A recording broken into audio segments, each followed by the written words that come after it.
amores! Como é que vocês estão? Tudo bem, meu povo lindo? Eu tô bem também, graças a Deus. Feliz de estar aqui de novo com você e eu vou ficar ainda melhor se você já curtir esse vídeo pra mim, já me ajudar a enviar ele pra todo mundo, se inscrever nesse canal, lógico, pra você não perder nadinha que eu produzo aqui pra você e participar aqui comigo nos comentários, deixar as suas ideias de temas e de tudo mais que você quer que a gente faça aqui nesse quadro maravilhoso que a gente ama, né? Não, produção? A gente trabalha muito pra te servir, então seja grato, interage comigo pra eu saber que você tá aí do outro lado me vendo e curtindo o que eu tô fazendo também, tá bom? O tema de hoje do TNB é: Jesus foi mesmo no inferno e tomou a chave da mão do diabo? Vem comigo, que tá começando mais um episódio do seu, do meu, do nosso...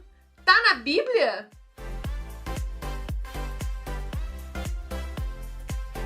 Bom, esse assunto já foi discutido desde os primeiros séculos da igreja, quando na formação do credo apostólico registrou-se o seguinte. Vamos ler o credo apostólico junto aqui. Creio em Deus Pai Todo-Poderoso, Criador do céu e da terra. Creio em Jesus Cristo, seu único Filho, nosso Senhor, o qual foi concebido por obra do Espírito Santo, nasceu da Virgem Maria, padeceu sob o poder de Pôncio Pilatos, foi crucificado, morto e sepultado, ou desceu ao Hades, ressurgiu dos mortos ao terceiro dia, subiu ao céu, está sentado à direita de Deus Pai Todo-Poderoso, donde há de vir para julgar os vivos e os mortos. Creio no Espírito Santo, na Santa Igreja Universal, na comunhão dos santos, na remissão dos pecados, na ressurreição do corpo, na vida eterna. Amém. Você percebeu que quando eu falei sepultado, eu abri um parênteses e falei ou desceu ao Hades, certo? No período apostólico, quando elaboraram o credo, foi declarado que depois da morte, Jesus desceu ao Hades, que essa palavra significa mansão dos mortos ou inferno. No entanto, a tradução que foi feita de forma definitiva foi traduzida por inferno para o português, por causa de uma tradução feita anterior do credo apostólico para o latim. No entanto, o que o credo apostólico está querendo enfatizar é a humanidade, a corporeidade, a materialidade do corpo de Jesus. Por isso registrou-se que ele desceu à sepultura, porque havia uma crença naquela época dos gnósticos e dos docetistas de que Jesus não tinha corpo físico, mas não se sepulta uma alma, certo? Não se sepulta um espírito, mas sim um corpo. Por isso, o credo teve esse cuidado em marcar a descida de Jesus ao Hades, ou seja, a sepultura. Então, essa tradução equivocada para o latim ecoou na tradução errada para o português. E com isso, difundiu-se essa doutrina de que Jesus foi ao inferno como se fosse um purgatório, dar uma segunda chance aos que estavam lá. Mas onde foi que Cristo se dirigiu depois da sua morte?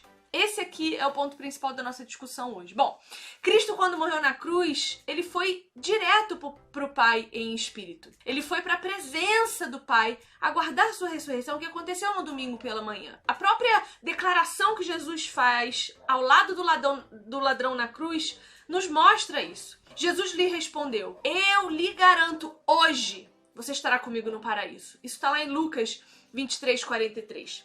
E no verso 46 do mesmo capítulo, Jesus vai bradar em alta voz: Pai, nas tuas mãos entrego o meu espírito. E tendo dito isso, expirou. O espírito de Jesus foi para as mãos do Pai.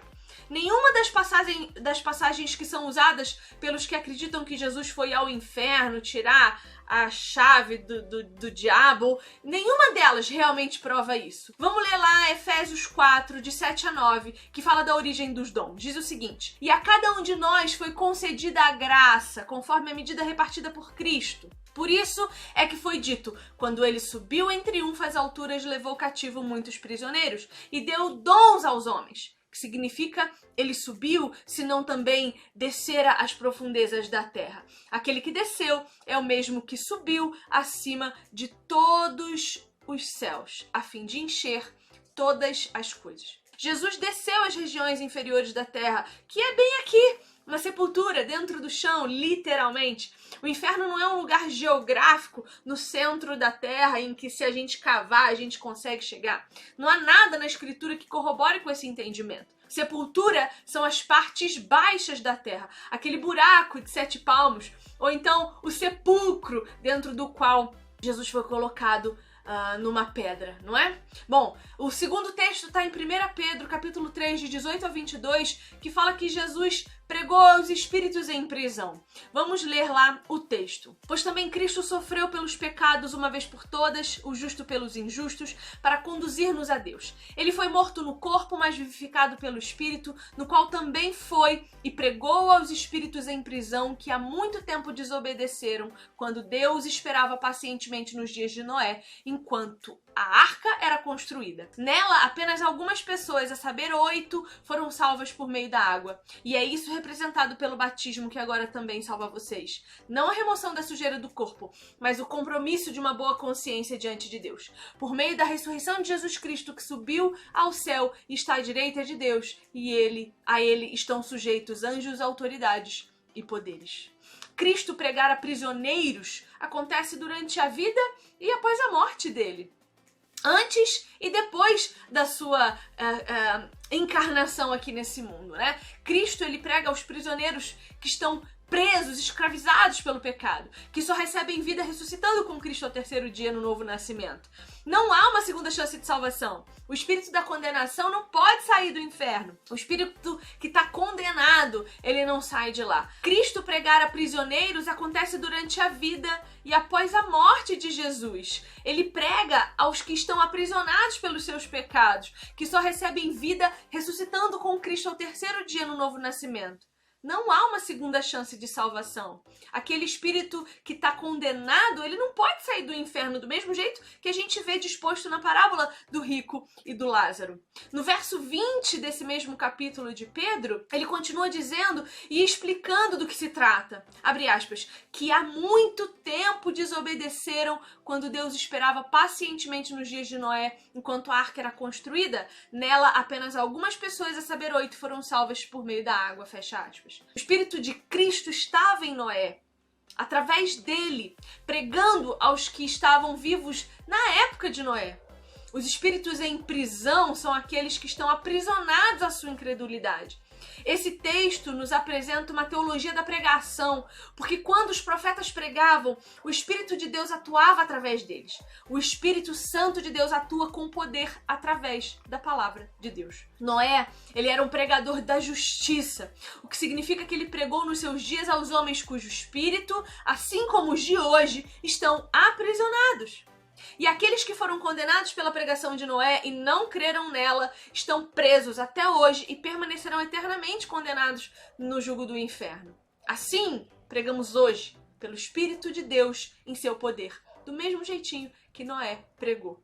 Se você não ouvir o Evangelho, terá também o seu espírito em eterna prisão, caso você não se converta, não creia no Senhor Jesus e seja salvo.